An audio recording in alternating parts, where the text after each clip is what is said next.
No próximo capítulo da novela Vale Tudo, Ivan omite para Mário Sérgio que conhece César, mesmo quando o novo diretor da TCA menciona o nome do rapaz durante uma reunião informal. O comportamento de Ivan deixa Mário Sérgio intrigado, mas ele prefere não insistir no assunto. Em paralelo, Bartolomeu aconselha Ivan a focar no trabalho e se concentrar na viagem de negócios que fará para o exterior. Esquece essas confusões, rapaz. Você tem talento, tem futuro. Vai perder tudo por mágoas do passado? Diz o veterano. Ivan, no entanto, está tomado por mágoas. Em um momento de tensão, ele diz a Raquel que ela se arrependerá muito por cada acusação injusta que fez contra ele. A ex-feirante tenta responder, mas é interrompida pelo tom frio e firme do ex. Enquanto isso, Cecília se oferece para ajudar Celina a se desvencilhar da dependência financeira de Odete. Você não precisa mais ficar nas mãos dela, Celina. Eu posso te ajudar a montar um plano, abrir uma conta, fazer investimentos no seu nome, diz a amiga, demonstrando lealdade e preocupação. Antes de continuar, clique no botão de gostei, se inscreva no canal e comente de qual cidade você assiste a novela. Em outra frente da trama, Tiago avisa a Fernanda que precisa conversar com André sobre uma questão urgente envolvendo a escola e um possível patrocínio de Marco Aurélio, o que deixa Fernanda desconfiada. Ao mesmo tempo, Marco Aurélio contrata Mário Sérgio como novo diretor da TCA, surpreendendo a todos com a decisão repentina. Durante um almoço casual, Ivan nota a fragilidade emocional de Freitas e o convida para sair. No encontro, Freitas acaba revelando que Marco Aurélio conseguiu recuperar a mala de US$ 1 milhão. Ivan fica chocado com a informação e, mais tarde, confronta Raquel, afirmando que Maria de Fátima pegou os dólares e devolveu tudo para Marco Aurélio. Foi ela, Raquel. Sua filha devolveu aquele dinheiro sujo. Agora diz, quem está enganando quem? Dispara Ivan. Raquel desmascara Maria de Fátima para Afonso.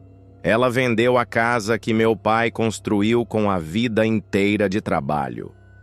Tudo começará de forma aparentemente pacífica. Maria de Fátima demonstrará um comportamento mais introspectivo após retornar de Paris ao lado de Afonso, simulando arrependimento e saudades da mãe. Eu queria tanto que a senhora me perdoasse.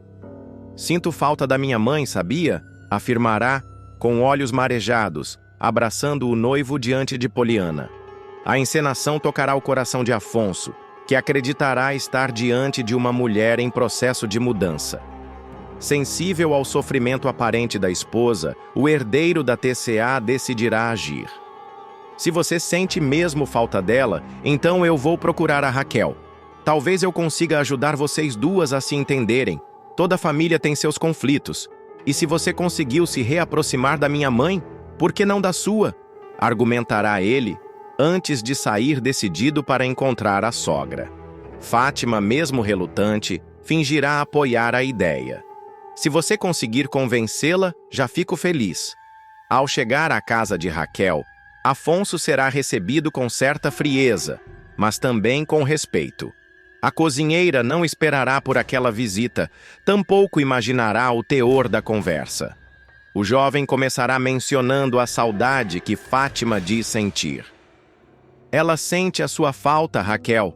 Me disse que cometeu erros, mas que está arrependida, que ficou traumatizada com coisas do passado, com um namorado violento que a senhora teve em Foz do Iguaçu.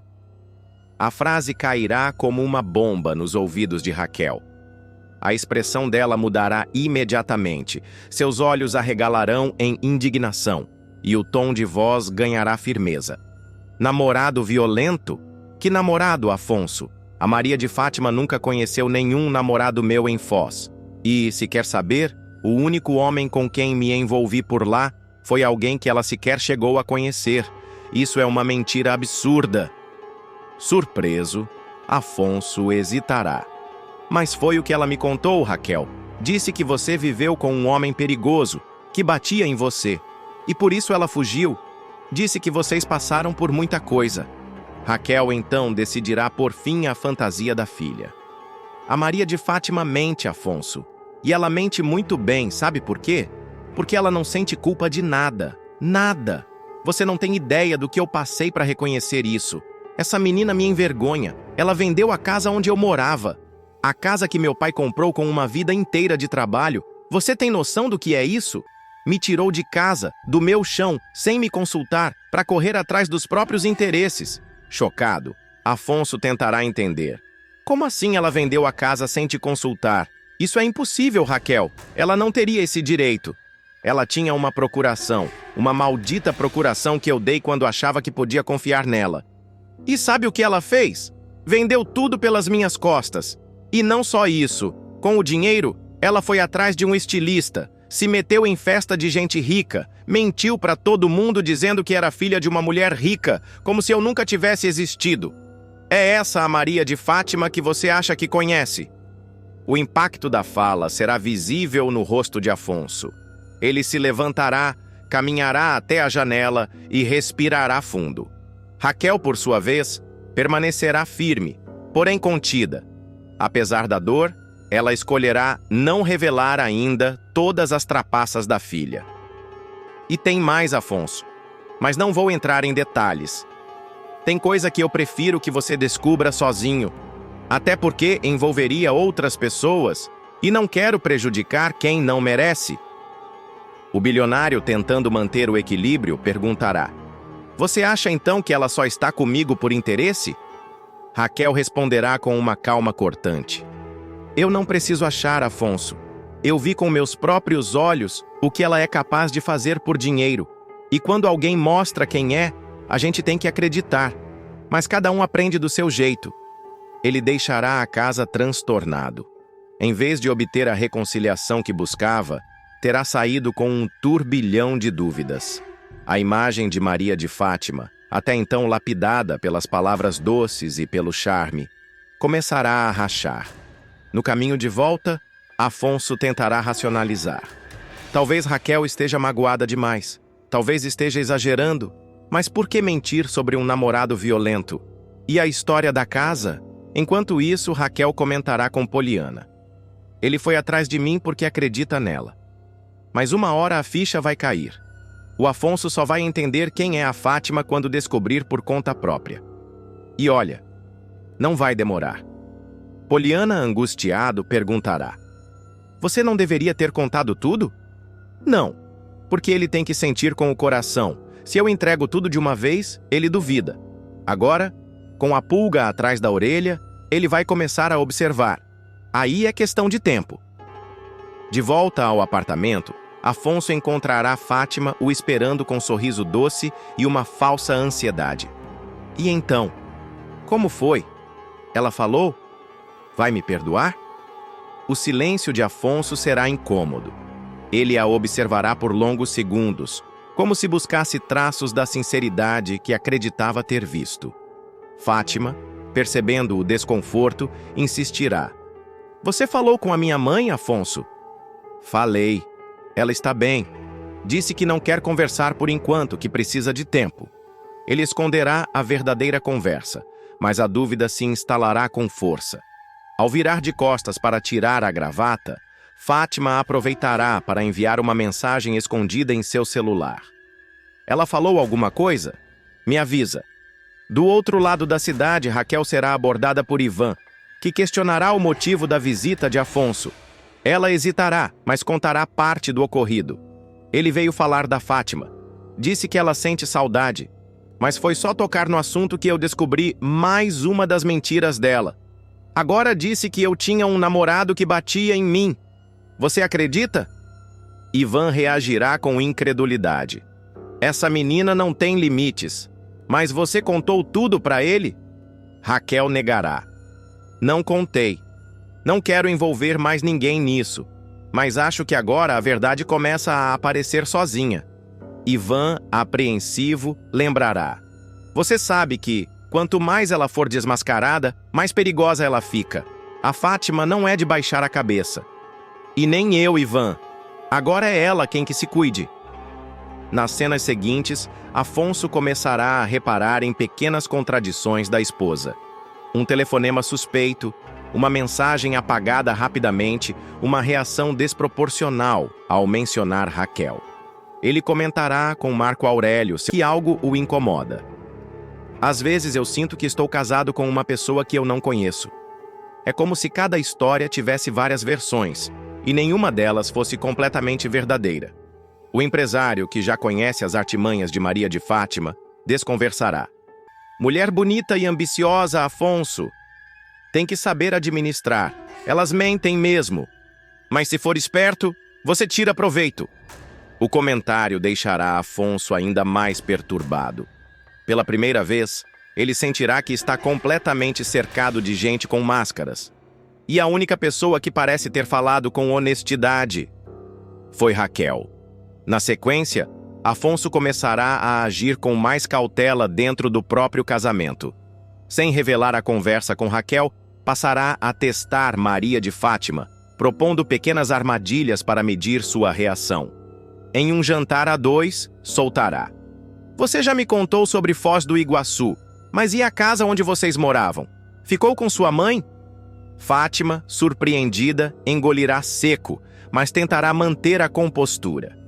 Ah, aquela casa era pequena, sem estrutura. Um horror. Minha mãe mesma quis vender, Afonso. Foi melhor assim. A gente precisava recomeçar. Afonso apenas assentirá, mas, por dentro, um alarme soará. Ela vendeu a casa, com uma procuração, e agora diz que foi escolha da mãe. Que mais ela inventou? Pensará. A máscara de Odete Reutemann começará a ruir por completo, revelando uma face ainda mais cruel e desumana da poderosa empresária. Após anos escondendo um segredo sórdido, Odete decidirá tomar medidas extremas contra o próprio filho, Leonardo, e surpreenderá até mesmo aqueles que já conhecem sua frieza. Tudo virá à tona quando a conta bancária de Nice for encerrada e os pagamentos enviados por Odete retornarem. A vilã, intrigada com o sumiço da antiga cuidadora, decidirá ir pessoalmente até o sítio simples onde a senhora morava. Um lugar distante dos holofotes e da sociedade abastada que frequenta. Lá, Odete será informada de que Nice morreu, vítima de complicações de saúde silenciosas que não puderam ser tratadas por falta de assistência adequada. Sem expressar qualquer sentimento de pesar, Odete voltará à mansão determinada a resolver o problema de forma prática. Ela convocará Ana Clara, neta de Nice, que ajudava nos cuidados com Leonardo desde pequena e que agora cursava medicina. A jovem, ao ser procurada por Odete, ficará inicialmente em choque, mas ouvirá com atenção a proposta indecente feita pela matriarca dos Reutemann. Você vai largar essa faculdade e vai cuidar do Leonardo, em tempo integral. Eu dobro. Não, triplico o valor que pagava a sua avó. Mas claro, quero tudo do meu jeito. Nada de visitas, nada de exposição. E chega dessa palhaçada de empurrar cadeira de rodas pelo jardim. Isso me incomoda, me enoja. Se precisar sair, amarra ele, ou tranca, sei lá, se vira. Só não quero ele desfilando por aí, exigirá Odete com um olhar gélido. Ana Clara ficará paralisada com o tom da mulher. A proposta financeira, de fato, seria tentadora, muito acima de qualquer bolsa universitária ou estágio em hospital. No entanto, a condição emocional e física de Leonardo, somada ao desprezo explícito da própria mãe, transformarão a tarefa em um fardo quase insuportável. A jovem chegará a hesitar, mas acabará cedendo diante das dificuldades financeiras que enfrenta, além da promessa de estabilidade e segurança. Ana Clara, se você souber levar a coisa com inteligência, pode garantir um futuro. Juntar um dinheiro que levaria vidas para juntar como médica. E vamos ser realistas. Com as crises que ele tem tido, isso não vai durar muito tempo. Não é possível que esse suplício vá se estender por anos, dirá Odete, num tom que mistura frieza com cálculo. Leonardo, que vive isolado em um dos quartos dos fundos da mansão, é mantido há mais de uma década em silêncio. Irmão gêmeo de Heleninha, ele sofreu um acidente de carro brutal na juventude. O episódio, abafado por Odete com a ajuda de médicos particulares e subornos, deixou sequelas neurológicas permanentes no rapaz. Desde então, Leonardo foi dado como morto oficialmente. Uma mentira sustentada por sua própria mãe para evitar que seu herdeiro defeituoso, como ela diz às escondidas, manchasse o prestígio dos Reutemann. Heleninha, ao longo dos anos, chegou a mencionar lembranças vagas do irmão, mas foi silenciada, chamada de delirante e incentivada a aumentar a dosagem de seus medicamentos psiquiátricos. Odete criou uma verdadeira teia de manipulação para manter Leonardo oculto, como se ele fosse uma mancha que ela tentasse apagar com o tempo. Na mansão, os empregados mais antigos sabem da existência de alguém em um dos quartos trancados, mas não ousam comentar. O medo que Odete impõe é suficiente para calar qualquer testemunha. Agora, com Ana Clara no comando dos cuidados, a rotina de Leonardo muda. A jovem tenta humanizar o tratamento, cantar para ele, contar histórias, mesmo diante das limitações cognitivas do rapaz. Mas será constantemente confrontada com as exigências da patroa. Ele precisa tomar sol. Ele reage melhor quando escuta música. Tentará argumentar Ana Clara certa vez. Ele precisa ficar fora da vista, da minha e da dos outros. E não me venha com sentimentalismo, mocinha. Não é meu filho que está em jogo aqui. É o meu nome, a minha empresa, a minha reputação, cortará Odete, implacável. Leonardo, embora comprometido mentalmente, mostrará alguns sinais de lucidez quando estiver longe da presença da mãe. A chegada de Ana Clara trará um leve respiro em sua existência, e os poucos gestos de carinho que receber da nova cuidadora serão suficientes para despertar sorrisos e até tentativas de balbuciar palavras. A relação entre os dois, ainda que baseada na dor e na obrigação contratual, tenderá a ganhar contornos de afeto silencioso. Mas Odete não permitirá qualquer demonstração pública de sensibilidade. Para ela, Leonardo deveria ter morrido no acidente. Era para ele ter ido junto. Um inválido não serve para nada, muito menos para essa família. Em determinado momento, Odete chegará a inspecionar o quarto de Leonardo e acusará Ana Clara de estar mimando o rapaz. Ela mandará arrancar os desenhos infantis que a cuidadora colou na parede, proibirá o uso de rádio e ameaçará descontar no salário qualquer atitude que emocionalize demais o convívio com o filho. Você está aqui para cuidar dele, não para criar laços. Não é para amar. Amor é coisa para quem pode se dar ao luxo de ser fraco, dirá ela em tom cortante. A perversidade da empresária atingirá o ápice quando Leonardo tiver uma crise convulsiva durante a noite. Em vez de buscar ajuda médica, Odete ordenará que Ana Clara segure firme e apenas registre os horários das crises. Esses ataques dele são previsíveis. Não quero médico aí. Se ele morrer, morreu. Você entendeu, Ana Clara? Disparará, fazendo a moça estremecer. A rotina passará a ser marcada por controle rígido, ameaças veladas e vigilância constante. Odete instalará câmeras nos corredores e exigirá relatórios diários sobre tudo o que Leonardo faz. Qualquer desvio, como deixar a janela aberta ou permitir que o filho ouça música, será punido com descontos no salário ou advertências pesadas. Enquanto isso, do lado de fora, o mundo segue acreditando que Leonardo está morto. Nem mesmo Heleninha sabe da verdade. A empresária manteve todos os documentos e registros médicos trancados, e qualquer tentativa de contestar a narrativa será tratada como loucura ou chantagem.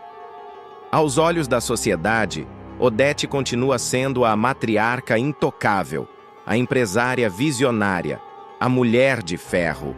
Mas atrás das paredes da mansão, a realidade é outra, e a cada dia mais sombria. Com Ana Clara cada vez mais envolvida com o sofrimento silencioso de Leonardo, crescerá dentro dela um conflito interno.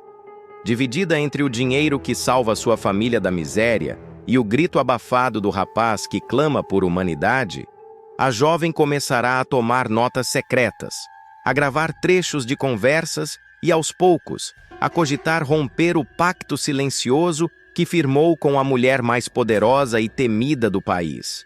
Mas Odete, sempre atenta, perceberá qualquer mudança no comportamento da cuidadora. E sua resposta não será branda. Ela deixará claro: se você quiser jogar comigo, saiba que eu nunca perco. E quem me desafia, desaparece. Odete, percebendo que Ana Clara andava inquieta, passará a controlá-la de forma ainda mais opressora. Exigirá que ela mantenha o celular desligado durante o expediente, monitorará seus horários e até restringirá suas saídas da mansão. Para a empresária, qualquer possibilidade de vazamento sobre Leonardo representa uma ameaça ao império que construiu com mãos de ferro. Ana Clara, porém, estará determinada a fazer a diferença na vida do rapaz, mesmo enfrentando o risco. Aos poucos, ela criará uma rotina mais acolhedora, respeitando os limites físicos e cognitivos de Leonardo. Passará a estimular o uso de tintas e pincéis, descobrindo que ele possui uma sensibilidade artística surpreendente. Em silêncio, o filho de Odete começará a expressar sentimentos que nunca pôde verbalizar, criando quadros com traços distorcidos, mas cheios de dor e humanidade. Certa noite, Leonardo pintará uma tela com duas figuras idênticas de mãos dadas. Ana Clara entenderá. Ele se lembrava da irmã gêmea. Heleninha, que sempre sentira um vazio inexplicável, voltará a ter pesadelos com o acidente da adolescência. Em uma dessas crises de insônia, invadirá a casa da mãe em busca de respostas, mas será escorraçada por Odete. Pare de viver no passado, sua louca. Leonardo morreu. E se você insistir com essa história, eu mesma vou interná-la novamente. Com a pressão aumentando por todos os lados, Ana Clara tomará uma decisão ousada: registrar tudo em vídeo. Usando uma câmera escondida entre os livros de medicina antigos, começará a montar um dossiê com as falas cruéis de Odete, as crises de Leonardo e até as ordens para amarrá-lo quando ela não estivesse por perto. A cuidadora passará a manter cópias desses vídeos em lugares estratégicos, prevendo qualquer retaliação da vilã. Num momento de surto, após uma crise intensa de Leonardo, Odete invadirá o quarto do filho e gritará: "Por que você não morre de uma vez, criatura? Já passou da hora de me livrar disso!" Ana Clara assistirá à cena petrificada, escondida atrás da porta. No dia seguinte, ela marcará uma reunião com um jornalista investigativo que trabalha disfarçado como entregador na região da Barra. Será a primeira vez que alguém se aproximará da verdade sobre Leonardo. César e Olavo se envolverão em uma trama ousada e criminosa, orquestrada por Maria de Fátima, que mais uma vez mostrará sua falta de escrúpulos e ambição desenfreada. A vilã vai arquitetar um plano para conseguir dinheiro fácil sem colocar a mão no bolso. E para isso, colocará em risco não só sua liberdade, como também a dos comparsas. O alvo? Um quadro valioso pertencente a Heleninha, que estará temporariamente na casa de Celina. Tudo começará quando César e Olavo procurarem Maria de Fátima, alegando que precisam de dinheiro para investir em um novo empreendimento.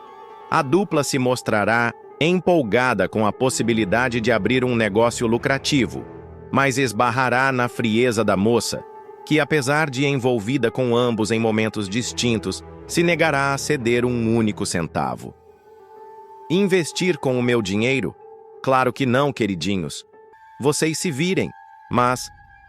Posso ajudar de outro jeito, dirá ela, com aquele sorriso sarcástico que já se tornou sua marca. Com olhos atentos e voz baixa, ela explicará o plano. Vamos roubar um quadro da Heleninha, um original. Está na casa da Celina só por alguns dias, e eu já sei de tudo. É um serviço rápido, limpo e que vai render uma grana boa. César inicialmente ficará incrédulo. Você ficou maluca? Roubar um quadro? De uma pessoa que te conhece? retrucará, visivelmente tenso. Mas Fátima não se deixará intimidar. Escuta, César. Esse quadro vale no mínimo uns 70 mil, talvez mais. E sabe o melhor? Tá com a moldura quebrada, a Celina só chamou a transportadora para levarem e fazerem um orçamento. Ninguém vai notar a troca se a gente agir antes. Eu tenho o nome da empresa, o horário, tudo. Vocês só precisam chegar antes, dirá ela, com segurança, como se tivesse acabado de propor uma simples troca de roupas. César hesitará. Olhará para Olavo, que, por sua vez, estará dividido entre o medo e a tentação. Mas será Olavo quem quebrará o silêncio. Se a gente usar uniforme crachá, ninguém vai desconfiar. Vai parecer só mais uma entrega. Fátima assentirá com um olhar de aprovação. Exatamente. Boné, macacão, crachá com logo da empresa. Vocês vão ser 2 funcionários genéricos e pontuais. Reforçará ela, já demonstrando que havia ensaiado tudo mentalmente. No dia seguinte, César e Olavo se apresentarão disfarçados. Vestirão macacões idênticos, com crachás falsificados e bonés bordados com o nome da transportadora. Para não levantar suspeitas, ainda usarão óculos escuros e adereços como tatuagens falsas no pescoço. Parecemos entregadores reais? Perguntará César, se olhando no espelho antes de sair. Melhor que isso, só se a gente souber o nome do mordomo, retrucará Olavo, rindo nervosamente. Ao chegarem na mansão de Celina, serão recebidos pelos seguranças, que após uma rápida revista protocolar, os deixarão entrar. Nenhum deles perceberá nada de errado. Heleninha, um pouco surpresa com a chegada antecipada dos homens, os abordará na sala. Vieram mais cedo, foi? Olavo responderá rapidamente. Sim, senhora. Uma das coletas antes da sua foi cancelada. A gente aproveitou para adiantar. Ela assentirá, sem desconfiar, e dará autorização para o transporte do quadro. Enquanto César permanece na van ligada, do lado de fora da casa, Olavo se deslocará até o ateliê improvisado, onde Heleninha havia deixado o quadro encostado para o transporte. Moldura lascada, essa aqui mesmo, murmurará ao localizar a pintura. Com cuidado, mas agilidade, envolverá a obra em um tecido, fingindo estar seguindo os protocolos corretos de conservação. Em minutos, ele estará de volta à van com o quadro nas mãos. César engata a marcha e parte calmamente pela estrada. A dupla deixará o local antes mesmo que qualquer suspeita se forme. Do lado de fora, Heleninha continuará distraída em uma ligação ao telefone, acreditando que tudo corre conforme o planejado. O plano parecerá ter sido executado com perfeição. Porém, a tensão começará a se instaurar horas depois, quando os verdadeiros funcionários da transportadora baterem na porta da mansão. Eugênio, o mordomo, será o primeiro a atendê-los. Boa tarde, viemos buscar o quadro da dona Heleninha para avaliação e reparo, dirá o motorista da equipe verdadeira. Eugênio, sem entender, franzirá a testa. Mas, os senhores já estiveram aqui hoje mais cedo, não? Perguntará surpreso. Não, senhor. Nossos homens acabaram de sair da base. Este é o primeiro serviço do dia, afirmará o homem. Confuso, Eugênio fará uma ligação rápida para o gerente da transportadora. Eu acabei de falar com o gerente de logística da empresa. Aquele carro que veio aqui mais cedo não era deles. Avisará o mordomo, visivelmente alarmado. Heleninha largará o telefone ao ouvir a notícia. Mas como assim? Que história é essa? Perguntará, com a voz falhando. Eugênio, então, dará a sentença. Seu quadro foi roubado, dona Heleninha. O choque será imediato.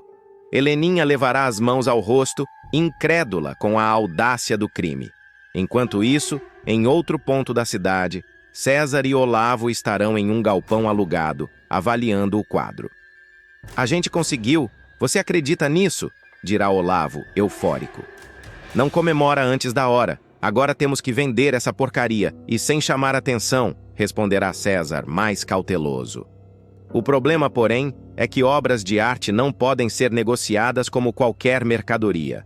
A venda exigirá intermediários, contatos no mercado negro, e cada movimento errado poderá colocá-los em risco. Maria de Fátima, por sua vez, manterá a postura fria. Quando os dois a procurarem com a obra em mãos, ela não demonstrará emoção.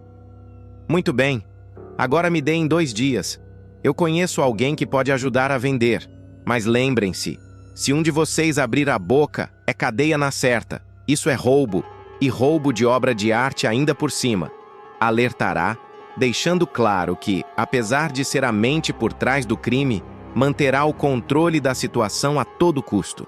Enquanto isso, Celina tentará consolar a afilhada, que se culpará por não ter desconfiado dos falsos funcionários. Eles estavam tão normais. Tinham uniforme, crachá, até carro com logotipo. Eu fui uma idiota, lamentará Heleninha. A culpa não é sua, minha querida. Esses criminosos são profissionais. Mas vamos atrás deles. Isso não vai ficar assim, dirá Celina com voz firme, já acionando o advogado da família para mover uma investigação privada. Celina receberá uma visita inesperada. Um colecionador que havia visto o quadro de Heleninha anos antes em uma exposição particular. Soube do roubo. Aconteceu algo semelhante comigo. Queria oferecer ajuda. Posso reconhecer a pintura em qualquer lugar, mesmo sem moldura. Posso até fingir interesse e atrair os ladrões, sugerirá ele. A proposta parecerá arriscada, mas Celina, com o consentimento de Heleninha, aceitará a colaboração. Se isso ajudar a recuperar a obra, que seja, dirá a socialite determinada. O colecionador criará um perfil falso, anunciando em sites de arte que está interessado em peças não rastreadas. Como previsto, a marchand de Fátima fará contato, sem saber que está lidando com um aliado da polícia. Um encontro será marcado em um flat em Copacabana. Fátima e Olavo levarão o quadro, com os nervos à flor da pele. Se esse homem desconfiar de algo, a gente corre? Perguntará Olavo. A gente faz o que for preciso, mas ele vai comprar sim, vai pagar em dinheiro vivo, garantirá Fátima. No encontro, o colecionador elogiará a pintura, mas fará perguntas sutis. Sabem dizer onde essa peça foi restaurada? A técnica usada na moldura parece familiar. Fátima tentará mudar de assunto, mas Olavo ficará tenso.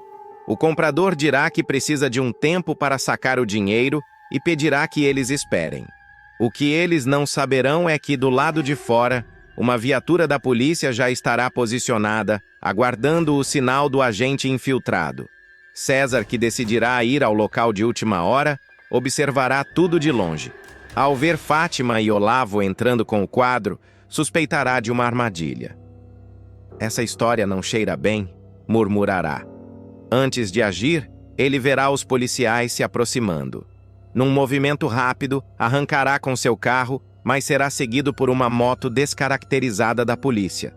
Dentro do flat, Fátima perceberá a movimentação policial e tentará escapar pelos fundos. Olavo, desesperado, tropeçará e derrubará o quadro, chamando a atenção dos agentes. "Mãos na cabeça! Polícia!" gritará um dos investigadores ao invadir o local.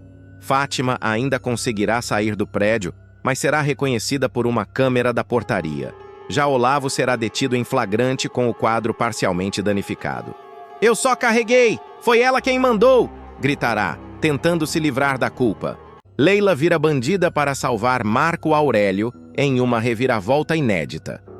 Leila, até então vista como uma socialite vaidosa e interesseira, mostrará um lado frio, calculista e estratégico ao se envolver diretamente nos negócios escusos de Marco Aurélio. Em uma guinada surpreendente, ela decidirá abrir uma clínica de estética de luxo como fachada para lavar dinheiro, entrando de vez para o mundo do crime financeiro. A virada será motivada não apenas por amor ao executivo, mas também por ambição e desejo de poder. A trama começará a tomar esse rumo, após Marco Aurélio confessar que está com um problema delicado em mãos. Durante uma conversa reservada no apartamento onde os dois se encontram, ele admitirá que precisa dar uma origem lícita a uma grande quantia, quase 1 milhão de euros, fruto de propinas e negócios obscuros. Muito dinheiro entrando também pode ser um problema, dirá ele, visivelmente incomodado. Ao invés de se assustar ou repreendê-lo, Leila surpreenderá com uma resposta ousada e pragmática.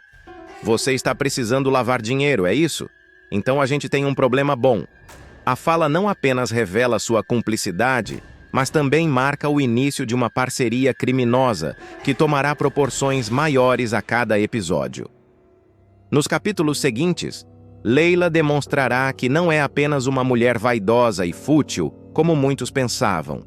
Usando sua influência no círculo social e seus conhecimentos sobre negócios, ela apresentará a Marco Aurélio um plano sofisticado e praticamente à prova de falhas: abrir uma clínica de estética voltada para a elite.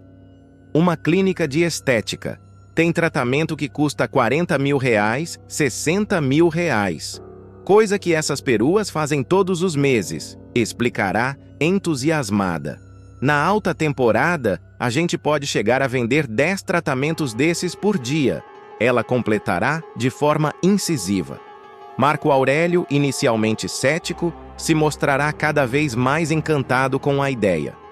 Ao fazer as contas mentalmente, ele se dará conta do potencial da proposta. R$600 mil por dia. É uma média muito boa, dirá ele, admirado com a capacidade de Leila em transformar um problema jurídico em uma oportunidade milionária. Essa reviravolta marcará uma mudança significativa no papel de Leila na trama. Ela deixará de ser uma figura decorativa nos negócios de Marco Aurélio para se tornar uma parceira estratégica e perigosa. Em uma das cenas mais provocadoras, carregada de tensão e cumplicidade, Leila demonstrará que sua conexão com o executivo vai além da cama e das aparências.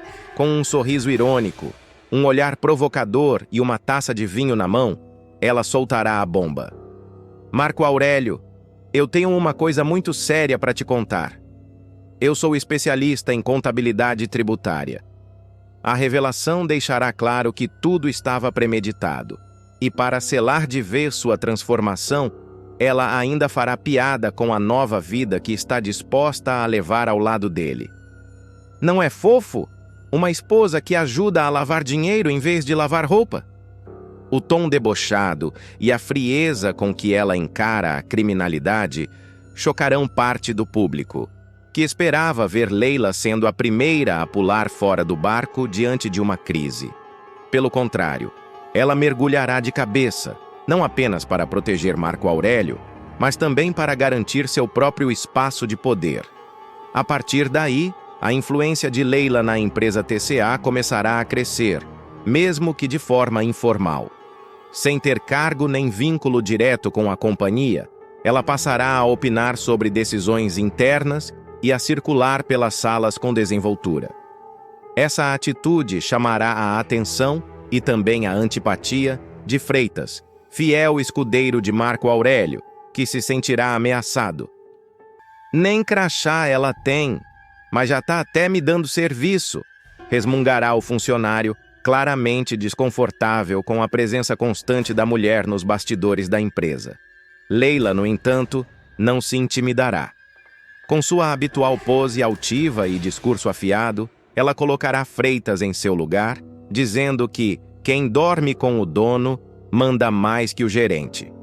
A frase escancarará o nível de poder que ela acredita ter adquirido e fará com que outros personagens passem a observá-la com mais cuidado e suspeita. Enquanto isso, Marco Aurélio continuará envolvido em novos esquemas de corrupção, aproveitando-se da fachada da clínica para movimentar quantias vultosas sem levantar suspeitas. A sociedade clandestina entre ele e Leila permitirá que eles mantenham um estilo de vida luxuoso e intocável, mesmo diante de investigações e ameaças externas. A cada dia, a clínica passará a faturar mais, pelo menos no papel.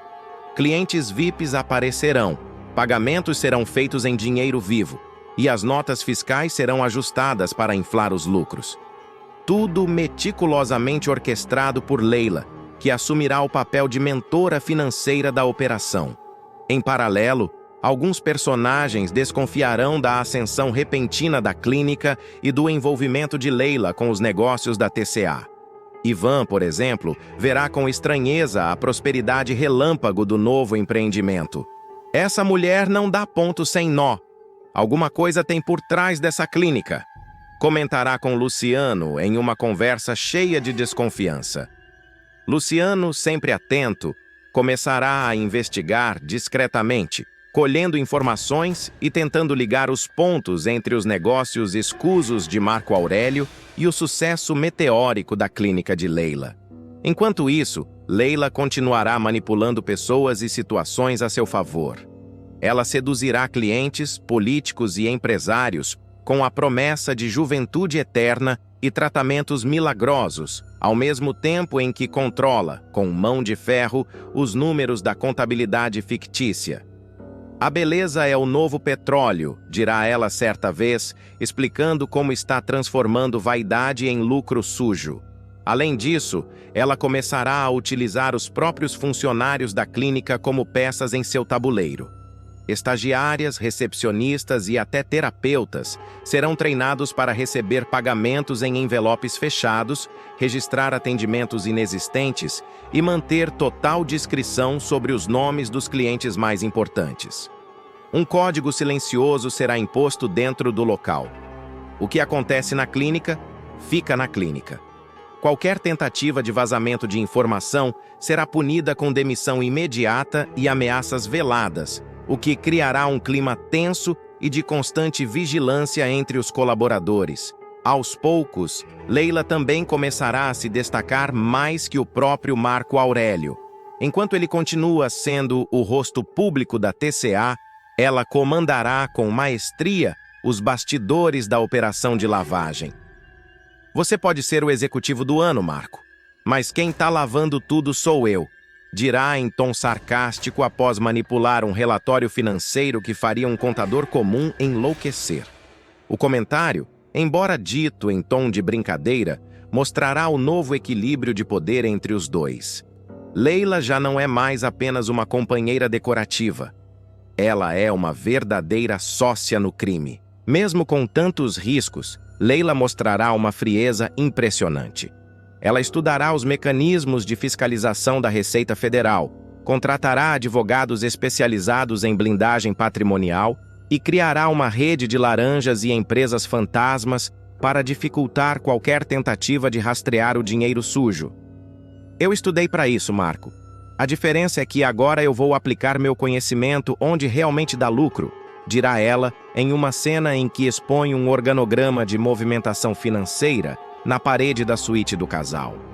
Conforme o tempo passar, a clínica de Leila se tornará referência entre os ricos e famosos, ganhando espaço até em colunas sociais. Revistas de luxo começarão a divulgar matérias elogiosas ao local, sem fazer ideia do que ocorre por trás das cortinas de cetim e dos espelhos dourados.